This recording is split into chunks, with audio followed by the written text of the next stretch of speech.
देख रहे हैं केकेडी न्यूज। मैं आपके साथ श्रुतिका थपलियाल। वक्त हो चला है इस वक्त 6 बजे की 6 बड़ी खबरों का। कांग्रेस के अध्यक्ष सोनिया गांधी ने लोकसभा में मनरेगा योजना को लेकर केंद्र सरकार पर हमला बोलते हुए 4 मांगे रखी हैं। उन्होंने लोकसभा में कहा कि कुछ साल पहले कई लोगों ने महात्मा गांधी मनरेगा का मजाक उड़ाया था। उसी मनरेगा ने कोरोना और लॉकडाउन में करोड़ों प्रभावित गरीबों को ठीक समय पर मदद करते हुए सरकार की बचाव में सकारात्मक भूमिका निभाई है। फिर भी मनरेगा के लिए आवंटित बजट में लगातार कटौती की जा रही है। इस दौरान कांग्रेस अध्यक्ष ने और क्या कुछ कहा, ये सुनाते हैं। चेयरपर्सन महोदया, महात्मा गांधी नरेगा, जिसका कुछ साल पहले कई लोगों ने मजाक उड़ाया था, उसी मनरेगा ने कोविड और बार बार के लॉकडाउन में प्रभावित करोड़ों गरीब परिवारों को ठीक समय पर सहायता प्रदान करते हुए सरकार के बचाव में एक सार्थक भूमिका निभाई है।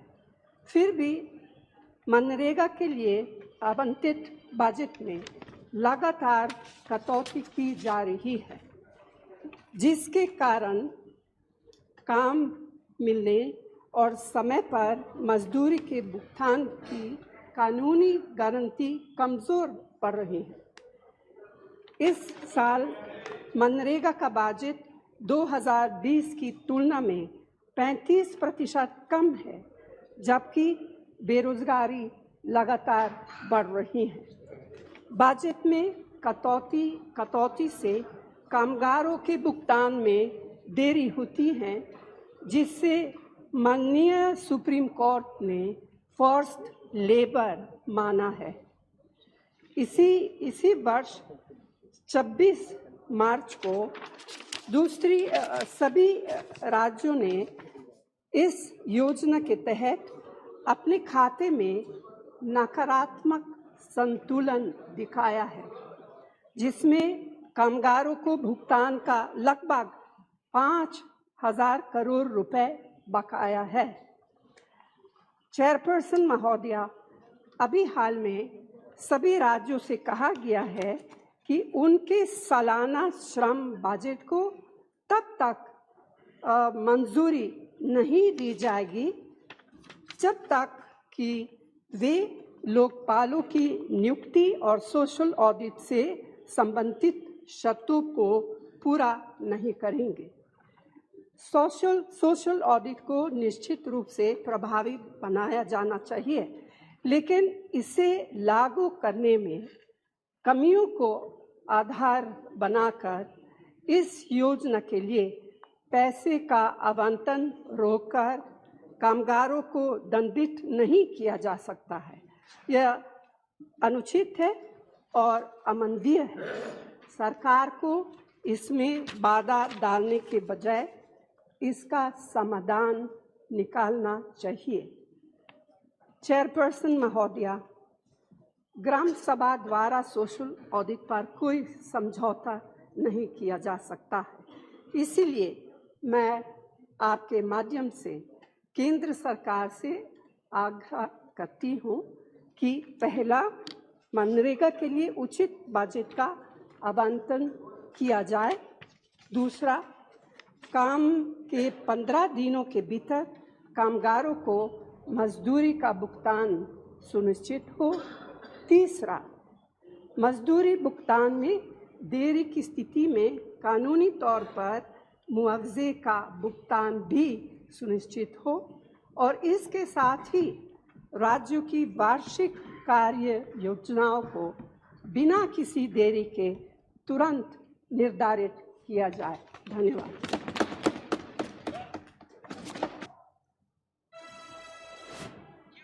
प्रधानमंत्री नरेंद्र मोदी ने राज्यसभा के 72 सेवानिवृत्त सदस्यों की विदाई के मौके पर कहा कि हमारे राज्यसभा सदस्यों के पास बहुत अनुभव है। कभी कभी अनुभव में ज्ञान से अधिक शक्ति होती है। हम सेवानिवृत्त सदस्यों से कहेंगे कि एक बार फिर से आइए। पीएम मोदी ने कहा कि हमने इस संसद में लंबा समय बिताया है। इस सदन ने हमारे जीवन में बहुत योगदान दिया है। राज्यसभा के सेवानिवृत्त सदस्यों की विदाई के मौके पर पीएम मोदी ने और क्या कुछ कहा, आइए सुनते हैं। आदरणीय सभापति जी, आपने वक्ताओं के लिए काफ़ी सीमाएं बांधी है। मेरी कोशिश रहेगी उन सीमाओं का पालन करते हुए अपनी भावनाओं को अभिव्यक्त करूं। वैसे हमारे यहाँ विदाई समारंभ तो है ही है, जा रहे हैं साथी, लेकिन जैसे बंगाली में कहते हैं आमी आशी, या गुजराती में कहते हैं आवजो, कम अगेन। वैसे कहते तो बाय बाय, लेकिन कहते कम अगेन। तो एक प्रकार से हम तो यही चाहेंगे, कम अगेन, ताकि जैसा सभापति जी ने कहा कि इतने इतने अनुभव जिनके साथ जुड़े हुए हैं, 5 टर्म 4 टर्म 3 टर्म, इतने समय से, यानी बहुत बड़ी मात्रा में अनुभव का संपुट हमारे इन सभी महानुभावों के पास है। और कभी कभी ज्ञान से ज्यादा अनुभव की ताकत होती है। एकेडमिक नॉलेज की कभी कभी बहुत सीमाएं होती है, वो सेमिनार में काम आता है, लेकिन अनुभव से जो प्राप्त हुआ होता है उसमें समस्याओं के समाधान के लिए सरल उपाय होते हैं, उसमें नयापन के लिए अनुभव का मिश्रण होने के कारण गलतियां कम से कम होती हैं। और इस अर्थ में अनुभव का अपना एक बहुत बड़ा महत्व होता है। और जब ऐसे अनुभवी साथी सदन से जाते हैं तो बहुत बड़ी कमी सदन को होती है, राष्ट्र को होती है। आने वाली पीढ़ियों के लिए जो निर्णय होने वाले हैं उसमें कुछ कमी रह जाती है। और इसलिए जब अनुभवी लोग जाते हैं उनके लिए यहाँ बहुत कहा जाएगा, लेकिन जब अनुभवी नहीं यहाँ है तब जो है उनकी जिम्मेवारी जरा और बढ़ जाती है। वो जो अनुभव की गाथा यहाँ छोड़ के गए हैं, जो बाकी यहाँ रहने वाले हैं, उनको उसको आगे बढ़ाना होता है। और जब वो आगे बढ़ाते हैं तो सदन की ताकत को कभी कमी महसूस नहीं होती है। और मुझे विश्वास है कि आप जो साथी आज विदाई लेने वाले हैं, उनसे हम जो सभी सीखे हैं, आज हम भी संकल्प करें उसमें से जो भी उत्तम है, जो श्रेष्ठ है, उसको हम आगे बढ़ाने में इस सदन की पवित्र जगह का जरूर हम उपयोग करेंगे, और ताकि देश को समृद्धि में बहुत काम आएगा। एक लंबा समय हम इस 4 दीवारों के बीच में बिताते हैं। हिंदुस्तान के हर कोने की भावनाओं का यहाँ प्रतिबिंब, अभिव्यक्ति, वेदना, उमंग, सब कुछ यहाँ पर एक प्रवाह बहता रहता है, और उस प्रवाह को हम भी अनुभव करते रहते हैं। लेकिन कभी हमको लगता होगा कि मैंने इस सदन में बहुत कुछ कंट्रीब्यूट किया, बहुत सच्चाई है, लेकिन साथ साथ इस सदन ने भी हमारे जीवन में बहुत कुछ कंट्रीब्यूट किया।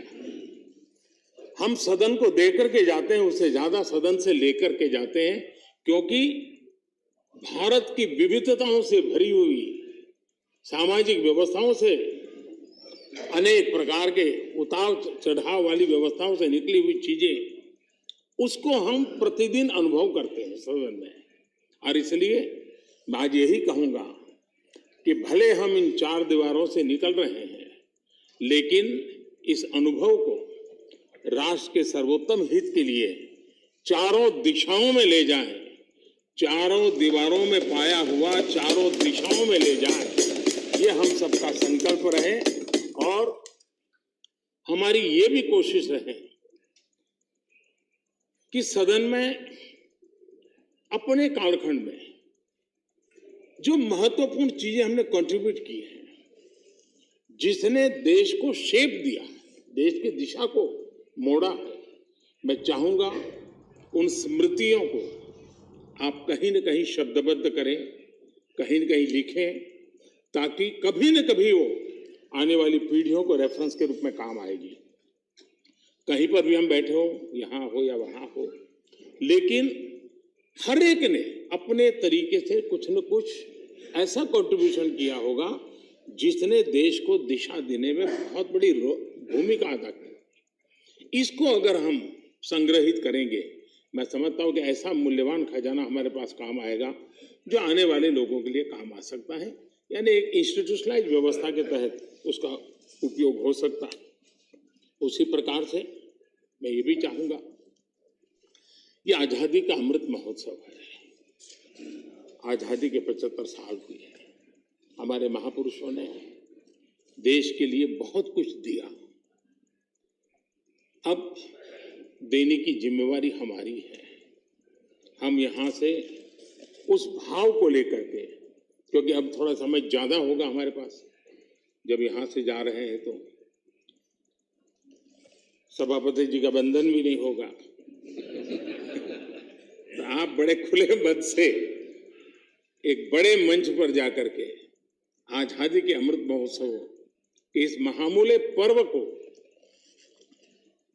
माध्यम बना करके आने वाली पीढ़ियों को कैसे प्रेरित कर सकते हैं, उसमें अगर आपका योगदान रहेगा, मैं समझता हूं देश को बहुत बड़ी ताकत मिलेगी, बहुत बड़ा लाभ मिलेगा।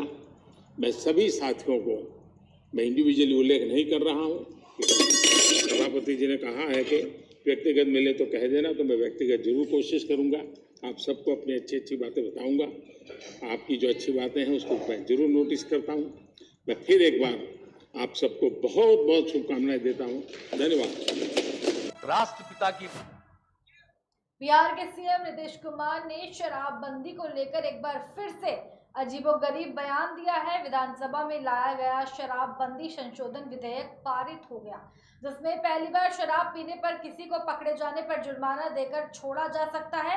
विधानसभा में शराबबंदी पर लाए गए संशोधन विधेयक पर जहां खूब हंगामा हुआ, तो वहीं विधान परिषद के भीतर शराबबंदी पर चर्चा के दौरान सीएम नीतीश कुमार खड़े हुए और बड़ी बात कह डाली। नीतीश कुमार ने कहा कि जो लोग शराब का सेवन करते हैं और बापू की भावनाओं को नहीं मानते, उनको मैं हिंदुस्तानी मानता ही नहीं।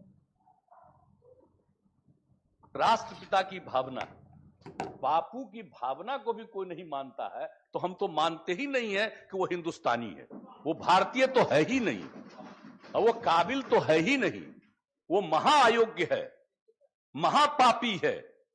जो राष्ट्रपिता बापू की बात को भी नहीं सुनता है, अब समझता है, तो उसका क्या मतलब है। इसलिए इस बात को देखना चाहिए, जरा सा इस सब प्रचार करना चाहिए। बापू की बात, दुनिया भर में दारू का कितना बुरा असर है, इन सब चीजों को लोगों को बता करके धीरे धीरे बताना चाहिए कि हो जाए। और धीरे धीरे तो अन्य राज्यों को भी देखना चाहिए। अब हो रहा है कि कुछ आमदनी हो जाता है दारू बनाने में, और उसी के चलते नहीं कर रहा है। अरे भाई कोई आमदनी है, हम लोगों को तो जैसे देखिए यहाँ कुछ नहीं होता था, हम लोग उसमें टाइटिंग किए थे, सब कुछ किए थे, तब 5,000 करोड़ रुपए पहुंच गए थे, लेकिन हमने छोड़ दिया, हमने तत्काल उसको खत्म किया। तो सवाल इसका है कि अगर कोई भी राज्य बंद करेगा तो वो चीज बंद हो जाएगा, लेकिन फायदा कितना होगा। इस शराबबंदी के चलते आप देख रहे हैं अब कितना सब्जी की बिक्री है। आप जरा कल्पना कर लीजिए, तरकारी पहले बिकता था, इतना सब्जी का उत्पादन होता था, एक से एक चीज देखिए ना कि जो पैसा जो दुरुपयोग करता था, शराब पीने में पैसा बर्बाद करता था, अगर वो पैसा बर्बाद नहीं करेगा और यही सब काम में लगाएगा।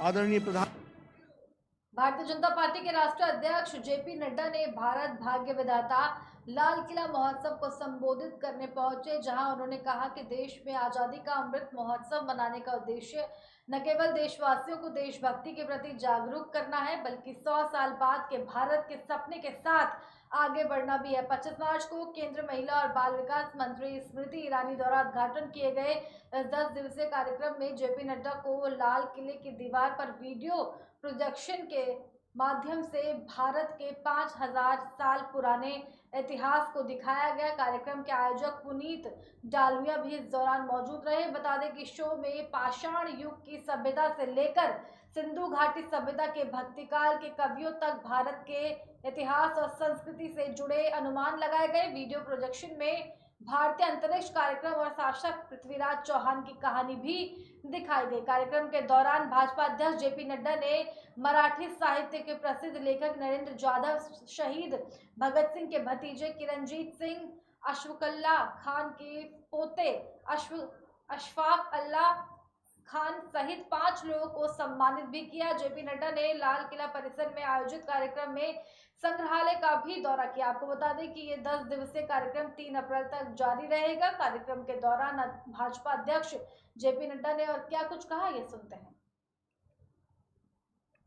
आदरणीय प्रधानमंत्री जी के संदेश के अनुसार देश की जनता का में एक में अलग जगाने का संकल्प है कि हमारा भारत कितना गौरवमय है और किस तरीके से इसका गौरवमय इतिहास रहा है।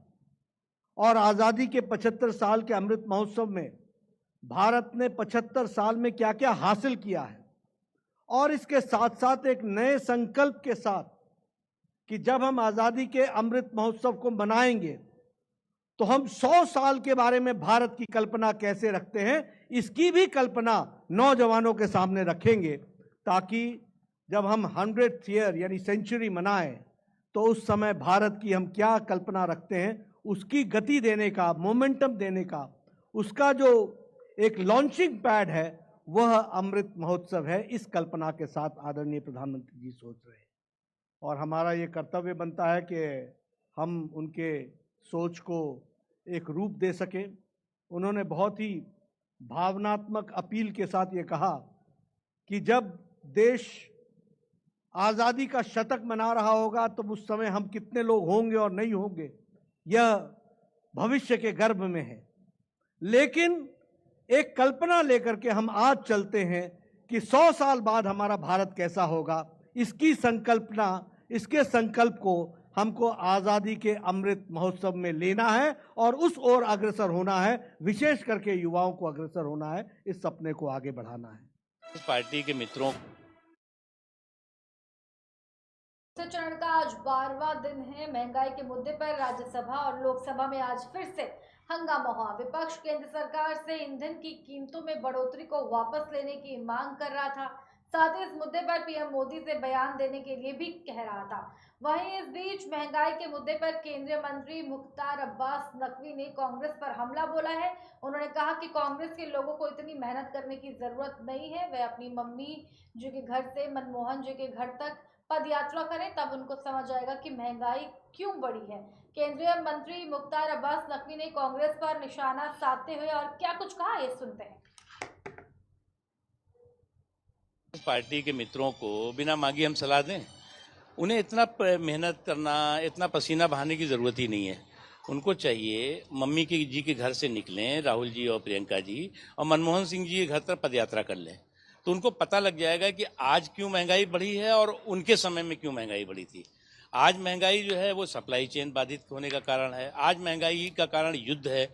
आज महंगाई जो है जो पूरे विश्व में, चाहे यूके में 20% से ज़्यादा बढ़ गई है 1-2 महीने के अंदर, यूएस में बढ़ी है, जर्मनी में, पूरी दुनिया में यहाँ 1% से भी कम जो है इसका असर पड़ा है, जिसे हम रोकने की कोशिश कर रहे हैं। उन्हें ये भी पता लग जाएगा कि इन 2 सालों के कोविड पीरियड में जब पूरी दुनिया आर्थिक तंगी और मंदी के दौर से गुजर रही थी, तो मोदी जी का ये प्रभावी और दूरदर्शी नेतृत्व है कि जिसका नतीजा था कि इस देश पर उसका असर नहीं पड़ने पाया। तो इसके लिए हमें तर्क और कुतर्क की ज़रूरत नहीं है। आप शुद्ध रूप से मेरे बिना मांगी सलाह वो माने, मम्मी जी के घर से निकलें, मनमोहन सिंह जी के घर तक पद यात्रा कर लें। आज यहाँ पे दिल्ली के मुख्यमंत्री अरविंद केजरीवाल ने आज शहर में इलेक्ट्रिक ऑटो रिक्शा को हरी झंडी दिखाई है। उन्होंने इन ई ऑटो को आईपी डिपो से रवाना किया। आपको बता दें कि अरविंद केजरीवाल ने दिल्ली में प्रदूषण कम करने के लिए इलेक्ट्रिक ऑटो रिक्शा को हरी झंडी दिखाई है, जिसमें 3% ई ऑटो महिलाओं के लिए आरक्षित है, जो राजधानी की सड़कों पर वायलेट कलर के ऑटो चलती नजर आएंगी। वहीं इससे पहले केजरीवाल सरकार ने दिल्ली के लिए 300 हाईटेक इलेक्ट्रिक बसों को भी मंजूरी दी थी। सीएम केजरीवाल ने इस दौरान क्या कुछ कहा और दिल्ली में प्रदूषण के लिए उनकी क्या नीतियां हैं, आइए सुनते हैं। आज यहाँ पे आए हुए सभी भाइयों बहनों, माताओं, बुजुर्गों, सब लोगों को मेरा नमस्कार। आज दिल्ली के लिए, दिल्ली वासियों के लिए बहुत अच्छा दिन है कि पहली बार दिल्ली में इलेक्ट्रिक ऑटो शुरू होने जा रहे हैं। आप ये देख रहे हो कि नीले रंग के ये सारे ऑटो, जिनको अभी झंडी, हरी झंडी दिखाई गई, ये सारे आज से दिल्ली की सड़कों पे चलने चालू होंगे। प्रदूषण को देखते हुए धीरे धीरे हम सभी व्हीकल्स को इलेक्ट्रिक व्हीकल्स की तरफ ले जा रहे हैं। उसी श्रृंखला में दिल्ली में अब ऑटो, सड़कों के ऊपर इलेक्ट्रिक ऑटो चलने चालू होंगे। अभी जिन जिन कुछ एक सिंबॉलिक तौर पे कुछ ऑटो वाले भाइयों को, बहनों को उनके कागज़ सौंपे गए। आपको देखना चाहिए था कितनी खुशी थी उनके सबके चेहरे पे, इतने खुश थे सब लोग। तो एक तरफ कई सारे लोगों को रोज़गार मिल रहा है। आज 3,500, 4,000 का लगभग अभी रिलीज़ किया है कोटा। 3,500 लोगों को LOI जारी हो चुके हैं। तो ये 3,500 लोग दिल्ली की सड़कों के ऊपर ऑटो चलाएंगे, तो 3,500 परिवारों को रोज़गार भी मिलेगा और दूसरी तरफ ऑटो दिल्ली की सड़कों पे चलेंगे। तो मैं इन सभी भाइयों को बधाई देना चाहता हूँ। इन 3,500 में लगभग 500 महिलाएं हैं। मुझे लगता है ये एक तरह से बड़ी गर्व की बात है कि हमारी महिलाएं भी ऑटो चला रही हैं, अपने परिवार को पालेंगी। मेरे मन में एक डाउट था कि क्या महिलाएं ऑटो चलाएंगी तो उनकी सेफ्टी को लेके इश्यूज़ तो नहीं हो सकते। तो अभी सुनीता चौधरी जी हैं, जो ऑटो ड्राइवर है, उनसे मैं बात कर रहा था। वो 2003 से ऑटो चला रही हैं। उनको लगभग 19 साल हो गए ऑटो चलाते। बोले कि ऐसा कुछ भी नहीं है, बिल्कुल सेफ़ है, कोई दिक्कत नहीं है। तो बहुत अच्छी बात है। मैं सभी बहनों को भी बहुत बहुत बधाई देता हूं जो ऑटो जिन लोगों को आज मिले हैं। तो मुझे लगता है हम सब लोगों के लिए गर्व का दिन है। EV पॉलिसी जो दिल्ली सरकार ने बनाई है, ये EV पॉलिसी बहुत ही शानदार पॉलिसी है। पूरे देश के अंदर इसकी तारीफ हो रही है और अब दिल्ली को EV कैपिटल ऑफ इंडिया माना जाने लगा है। दिल्ली देश की राजधानी तो है ही, लेकिन अब ये EV कैपिटल भी माना जाने लगा है। और हमें ये लगता था कि लोगों को थोड़ा टाइम लगेगा। हम कहेंगे भाई लोगों को, भाई अगर नई गाड़ी खरीदनी है, नया कुछ खरीदना है तो इलेक्ट्रिक व्हीकल खरीदो।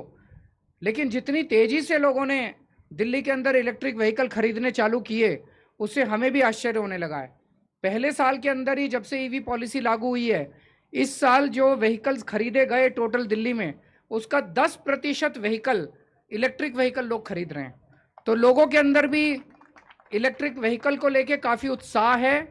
इसका मतलब जो हमने EV पॉलिसी लागू की है वो सही पॉलिसी है, वो लागू हो रही है, उसको लेके लोगों के अंदर उत्साह है। तो EV पॉलिसी भी बड़ी अच्छी है और पूरे देश के अंदर अब जगह जगह दिल्ली की तर्ज के ऊपर। वहीं कल केजरीवाल के घर पर हुए हमले के बारे में भी उन्होंने बड़ा बयान दिया है। केजरीवाल ने कहा कि मैं केजरीवाल जरूरी नहीं है, मैं बहुत छोटा आदमी हूं और देश के लिए मेरी जान भी हाजिर है। इसके अलावा उन्होंने सत्ताधारी पार्टी भाजपा पर भी निशाना साधा। भाजपा पर हमलावर होते हुए उन्होंने क्या कुछ कहा, ये सुनते हैं। देखो, केजरीवाल इंपॉर्टेंट नहीं है। मैं बहुत छोटा आदमी हूं, इस देश का एक आम नागरिक हूं। देश के लिए मेरी जान भी हाजिर है। लेकिन मेरे को ये लगता है कि इस तरह की गुंडागर्दी से देश आगे नहीं बढ़ने वाला। हमें अगर देश को आगे ले जाना है, 21वीं सदी का भारत बनाना है, तो प्यार और मोहब्बत से सब लोग मिलके काम करेंगे, तभी देश आगे बढ़ेगा। 75 साल तो खराब कर दिए हमने देश के, गंदी राजनीति करके, आपस में लड़के झगड़ के, मारपीट करके, गुंडागर्दी करके।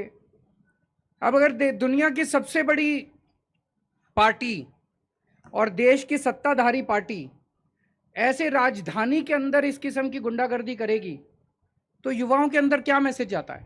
एक आम युवा क्या सोचेगा? वो सोचेगा यार यही सही होता होगा, ये गंदा संदेश जाता है। 6 बजे की 6 बड़ी खबरों में केवल इतना ही। बने रहिए हमारे साथ, देखते रहिए के न्यूज।